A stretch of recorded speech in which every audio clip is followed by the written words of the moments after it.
जो भी पहले BMS ले चुका है और उसके बाद अभी रिन्यू कर रहा है, तो उसके लिए नया वर्जन डाउनलोड करना होगा। ये नंबर पे आप कांटेक्ट कर सकते हैं middle of the installation process, या कहीं भी कोई भी डाउट आए तो आपको। Thank you. कोड ही रखना है और बस आपको अगर रिन्यू करना है तो आप बस ये नया वर्जन डाउनलोड करो और इसको इंस्टॉल करो, और बाकी का पूरा प्रोसेस आपको वीडियो में समझा दिया जाएगा। आपके पास व्हाट्सएप पे ऐसे एक लिंक आएगी, उस लिंक पे क्लिक करके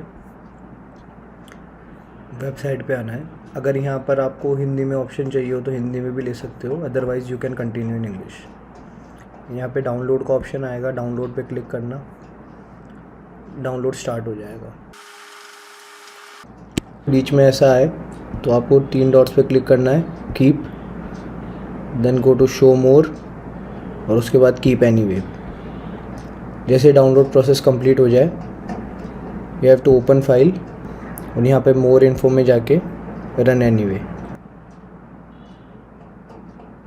तीन आ जाए, आप चेक कर सकते हो क्या आपका सॉफ्टवेयर अपडेट हो चुका है 1.2.4 के अंदर।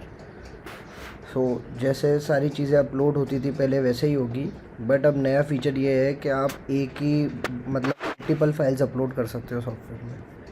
जैसे आप इनवॉइस शीट में जाओगे तो आपको इनवॉइस शीट के अंदर एक इनवॉइस शीट अपलोड कर दिया आपने, उसके बाद आप आगे की इनवॉइस शीट इसको क्रॉस करके वापस इनवॉइस शीट अपलोड कर पाओगे दूसरी कोई, और ये डेटा सेव करता रहेगा। सो आपको ऐसा नहीं है कि पूरा डेटा एक साथ डाउनलोड करना है 3 साल का, आप 6 महीने का डेटा डाउनलोड करके भी 1 बाय 1 उसको अपलोड कर सकते हो। देन ये चीज़ सबके अंदर होगी। आप IFMS के भी मल्टीपल फाइल्स अपलोड कर सकते हो। RPP का तो एक सिंगल फाइल होती ही है, उसके बाद उसमें पेमेंट आया ही नहीं है। आप फार्मेसी इनवॉइस ट्रैकर भी मल्टीपल अपलोड कर सकते हो सेम प्रोसेस से। और नया फीचर है बैंक स्टेटमेंट का। अब आप इसके अंदर अपने बैंक स्टेटमेंट अपलोड कर सकते हो, ये देखने के लिए कि जो पेमेंट पास हुआ था वो बैंक अकाउंट में रिफ़्लेक्ट हो रहा है कि नहीं। इसके लिए आपको बैंक स्टेटमेंट डाउनलोड करके CSV फाइल के अंदर डाउनलोड करना है बैंक स्टेटमेंट, और जैसे ही वो डाउनलोड हो जाए 1 बाय 1 आप शिफ्ट दबा के एक साथ मल्टीपल स्टेटमेंट भी सिलेक्ट कर सकते हो और उसको अपलोड कर सकते हो सॉफ्टवेयर में, और सारे अपलोड हो जाएंगे और मैच चालू कर देंगे। सारी फाइल्स अपलोड करने के बाद आप देख पाओगे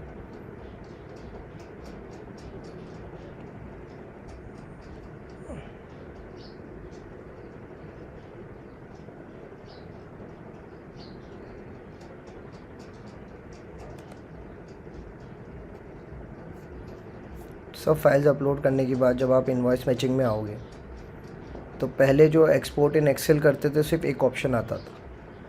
अब एक्सपोर्ट इन एक्सेल करोगे आप तो आपके पास बहुत ऑप्शंस आएंगे। एक्सपोर्ट ऑल करोगे जब आप, तो जैसे पहले आता था सारी एक्सपोर्टेड फाइल्स वो आएगी मंथ वाइज डिवाइड होके सब बिलों के आगे। इसके अंदर ऑप्शन नया ये है कि आप इसमें ये देख पाओगे अगर आपने बैंक अकाउंट के स्टेटमेंट अपलोड कर रखे कि कौन से बिलों का पेमेंट रिसीव हुआ है बैंक के अंदर, जो यहाँ पर दिखाया जा रहा है, और जो पेमेंट अप्रूव हो चुका है जो यहाँ पर देख सकते हैं अपन ट्रू और फॉल्स जो पहले लिखा आता था जैसे। और नया ऑप्शन है सिंक्ड एंड नॉट सिंक्ड का भी, यहाँ पे आपको synced and not synced bills भी दिखेंगे। आप ये हर मंथ वाइज देख सकते हो। और उसके बाद आप देखोगे export bye is not synced, इसके अंदर आप क्लिक करोगे तो आपको सिर्फ वो बिल दिखेंगे जो भी डेटा आपने डाला है कि उसके अंदर जो बिल नॉट सिंक्ड है विद RCHs, तो आप उसको मैनुअली सिंक कर सकते हो। ये आपको सारा डेटा दिखेगा जो भी आपने बिल डाला है उसका, कि जो नॉट सिंक्ड आ रहा है। इसको आप एक बार साइट पे चेक करके अगर ये नॉट सिंक्ड है तो आप इसको सिंक कर सकते हो। इसमें सारा डेटा एक साथ आएगा मंथ बाई मंथ। तीसरा ऑप्शन आता है इसके अंदर एक्सपोर्ट बाय पेमेंट रिसीव्ड।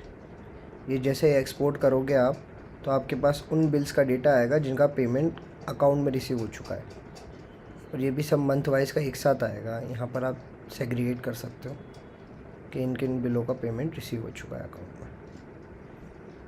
और फिर उसके बाद आएगा चौथा option export by payment not received. इसके अंदर इन बिलों का पैसा आएगा जो पास तो हो चुके हैं, जिनका UTR नंबर भी जनरेट हो चुका है, बट जो आपके अकाउंट में रिफ्लेक्ट नहीं हो रहा है। जैसे आप देख सकते हो ये फॉल्स के अंदर है और ये पेमेंट रिसीव नहीं हुआ है, इन बिल्स का पेमेंट नॉट रिसीव्ड है अभी। और इसमें दोनों आएंगे जो अप्रूव भी हो चुके हैं जिनका पेमेंट नॉट रिसीव्ड हुआ है, और जो पेमेंट अप्रूव नहीं हुआ और उसका पेमेंट नॉट रिसीव्ड हुआ है, यहाँ से देख सकते हो आप। Thank you.